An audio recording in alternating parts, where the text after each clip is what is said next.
DSR DHO ಆಗಿ ಕೆಲಸ ಮಾಡಿದ್ದೀನಿ. ಬಹಳ ವರ್ಷಗಳಿಂದ ನಮ್ಮ ಜಿಲ್ಲೆಯಲ್ಲಿ ಈ ಆರೋಗ್ಯ ಇಲಾಖೆಯಲ್ಲಿ ಕೆಲಸ ಮಾಡಿದ ಅನುಭವ ಇದೆ.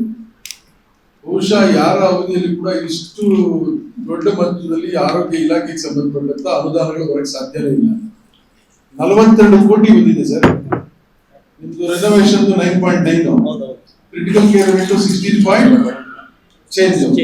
ಅದಾದ್ಮೇಲೆ ನರಸಾಪುರ 12.5, ಅದಾದ್ಮೇಲೆ ಕ್ಯಾಲ್ದೂರು 4 crores. 42 ಕೋಟಿ ಚಿಲ್ಲರೆ ಬರೀ ಆರೋಗ್ಯ ಇಲಾಖೆಗೆ ಸಂಬಂಧಪಟ್ಟಿದ್ದು, ಆಸ್ಪತ್ರೆಗಳಿಗೆ ಸಂಬಂಧಪಟ್ಟಿದ್ದು ಇವತ್ತು ಬಂದಿದೆ ಅಂದ್ರೆ ಅದು ಶಾಸಕರ ಪ್ರಯತ್ನದಿಂದ ನಮ್ಮ ಜಿಲ್ಲಾ ಸರ್ಕಾರದಿಂದ. ಜೊತೆಗೆ ಹೇಳಿದ್ನಲ್ಲ, ಉತ್ಪ್ರೇಕ್ಷೆಗಳ ಮಾತಲ್ಲ ಇದು, ಚೀಫ್ ಮಿನಿಸ್ಟರ್ ಒಪ್ಕೊಳ್ಳೇ ಇಲ್ಲ.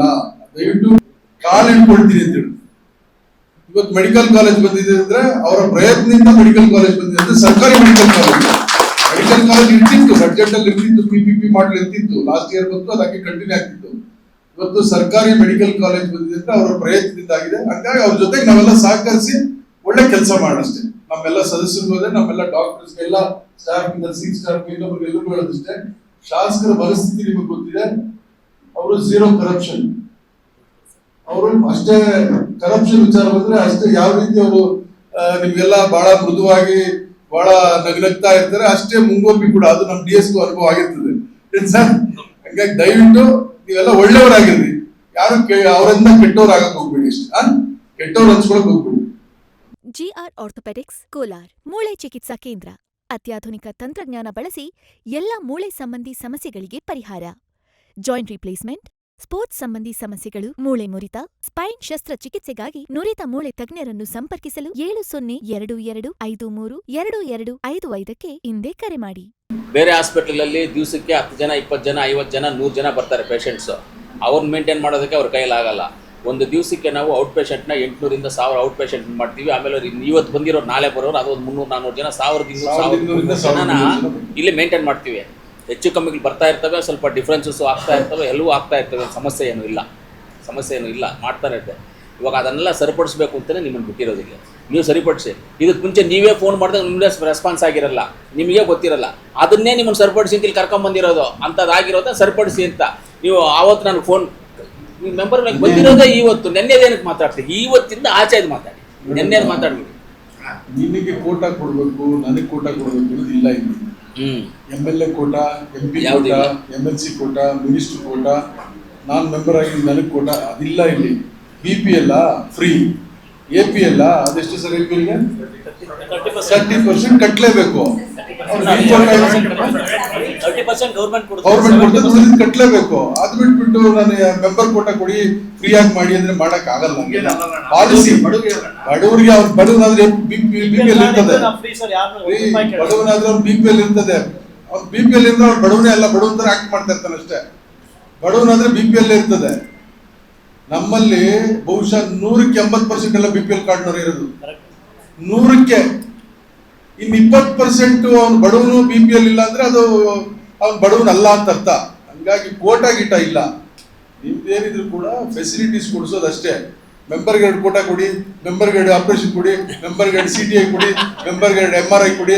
ಏನದೆಲ್ಲ ಮಾತಾಡ್ಬೇಕು, ಮೀಟಿಂಗಲ್ಲಿ ಹೆಂಗ್ ಮಾತಾಡ್ಬೇಕು ಹಂಗೆ ಮಾತಾಡ್ಬೇಕು, ಅರ್ಥ ಆಯ್ತಾ? ಈಗ ರೂಪಣ್ಣ ಕೇಳಿದ್ರು, ಫಸ್ಟ್ ನಿಮ್ಗೆ ಐಡೆಂಟಿಟಿ ಕಾರ್ಡ್ ಕೊಡ್ಬೇಕು. ನೀವು ಯಾರು ಅಂತ ಗೊತ್ತಾಗಬೇಕು. ನೀವು ಯಾರು ಅಂತ ಗೊತ್ತಾಗೋದಿಲ್ಲ, ಎಲ್ರಿಗೂ ನೀವು ಪರಿಚಯ ಇರೋದಿಲ್ಲ. ಹಂಗಾಗಿ ನಿಮ್ಗೊಂದು ಐಡೆಂಟಿಟಿ ಕಾರ್ಡ್ ಇದ್ರೆ ಅಟ್ಲೀಸ್ಟ್ ನೀವು ಬಂದು ಇಂಟ್ರೊಡ್ಯೂಸ್ ಮಾಡಿಕೊಂಡು, ನೀವು ಬೇರೆ ಇಷ್ಟು ದಿವಸ ಸಾರ್ವಜನಿಕವಾಗಿ ಬಂದಂಗೆ ಒಂದು ಸಾರ್ವಜನಿಕರು ಮಾತಾಡ್ದಂಗೆ ಮಾತಾಡಬಾರ್ದು. ಇನ್ಮೇಲೆ ನಿಮಗೆ ಜವಾಬ್ದಾರಿ ಇದೆ. ನೀವು ಈಗ ಅಥಾರಿಟಿ, ನೀವೆಲ್ಲ ಬಂದು ಕೂತ್ಕೊಂಡು DS ಚೇಂಬರಲ್ಲೋ RM ಹತ್ರನೋ ಹೋಗಿ ಕೂತ್ಕೊಂಡು ಮಾತಾಡಿ ಅವ್ರಿಗೆ ಹೇಳ್ರಿ ಸಮಸ್ಯೆ. ಆವಾಗ ನಿಮಗೆ ಸ್ಪಂದಿಸ್ಲಿಲ್ಲ ಆಮೇಲೆ ಮಾತಾಡೋಣ, ಅರ್ಥ ಆಯ್ತಾ? ಒಳ್ಳೇದು. ಈಗ ಶಾಸಕರು ಬಹಳ ಡೀಟೇಲ್ ಆಗಿ ಹೇಳಿದ್ರು. ಬಹುಶಃ ಯಾವ ಕಮಿಟಿಯಲ್ಲಿ ನಿಮಗೆ ಮಾಡಿದ್ರು ಕೂಡ ಆ ಕಮಿಟಿಯಲ್ಲಿ ಕೆಲಸ ಮಾಡಿದ್ರೆ ನಿಮ್ಗೆ ಪುಣ್ಯ ಬರ್ತಿರ್ಲಿಲ್ಲ. ನೀವ್ ಏನೇ ಮಾಡಿದ್ರು ಕೂಡ ಒಬ್ಬರಿಗೆ ಮಾಡಿದ್ರೆ ಇನ್ನೊಬ್ಬ ನಿಮಗೆ ಅಸಮಾಧಾನ ಇದ್ದೇ ಇರ್ತದೆ.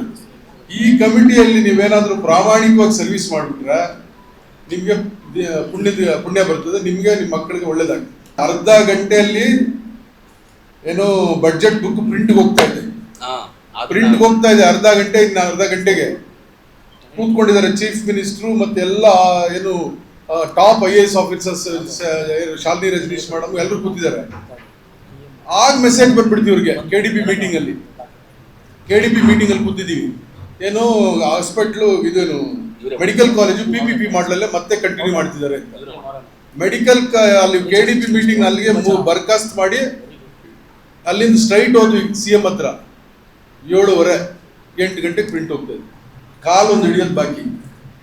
ನಿಮ್ ಕಾಲು ಹಿಡ್ಕೊಳ್ತೀರಣ ಅಂತ ಕೇಳಿದ್ರಿ ಅವರು. ನಮಗೆ ಗೌರ್ಮೆಂಟ್ ಮೆಡಿಕಲ್ ಕಾಲೇಜ್ ಬೇಕು. ಅವ್ರು ಯಾರೋ ಬಂದಿದ್ದಾರೆ ದುಬೈನವರು, ತುಂಬೆ ಗ್ರೂಪ್ ಆಫ್ ಇನ್ಸ್ಟಿಟ್ಯೂಷನ್ಸ್ ಅವರು, ಅವ್ರು ಮಾಡಕ್ ಒಪ್ಕೊಂಡಿದ್ದಾರೆ ಅಂತ ಬೇರೆಯವರೆಲ್ಲ ಹೇಳ್ತಾ ಇದ್ದಾರೆ. ತುಂಬೆ ಗ್ರೂಪ್ ಆಫ್ ಇನ್ಸ್ಟಿಟ್ಯೂಷನ್ಸ್ ಆದ್ರೂ ಬರಲಿ, ಯಾರೇ ಬರಲಿ, ಈಗಾಗಲೇ ಪ್ರೈವೇಟ್ ಮೆಡಿಕಲ್ ಕಾಲೇಜ್ ಕೋಲಾರದಲ್ಲಿದೆ. ಇನ್ನೊಂದು ಪ್ರೈವೇಟ್ ಮೆಡಿಕಲ್ ಕಾಲೇಜ್ ಬಂದು ಒಳ್ಳೆ ಸರ್ವಿಸ್ ಕೊಟ್ಟರು ಸಹ ಜನನ ಒಪ್ಸಕ್ಕಾಗೋದಿಲ್ಲ. ನೀವು ಗೌರ್ಮೆಂಟ್ ಮೆಡಿಕಲ್ ಕಾಲೇಜೇ ಬೇಕು ಅಂತ. ಈಗ ಆ ಜಾಗ ಹೇಳಿದ್ರಲ್ಲ MLA ಅವರು, ಕಮಲಾ ನೆಹರು ಆಸ್ಪತ್ರೆ, ಅದು ಫಿಸಿಕಲ್ ಆಗಿ ಕಮಲಾ ನೆಹರು ಆಸ್ಪತ್ರೆನೇ. ನಾವು ಕೂಡ ನೋಡಿದ್ದೀವಿ, ನಾವು ಹುಟ್ಟಕ್ಕೆ ಮುಂಚೆಯಿಂದ ಇದೆ, 1954ರಿಂದ ಇದೆ.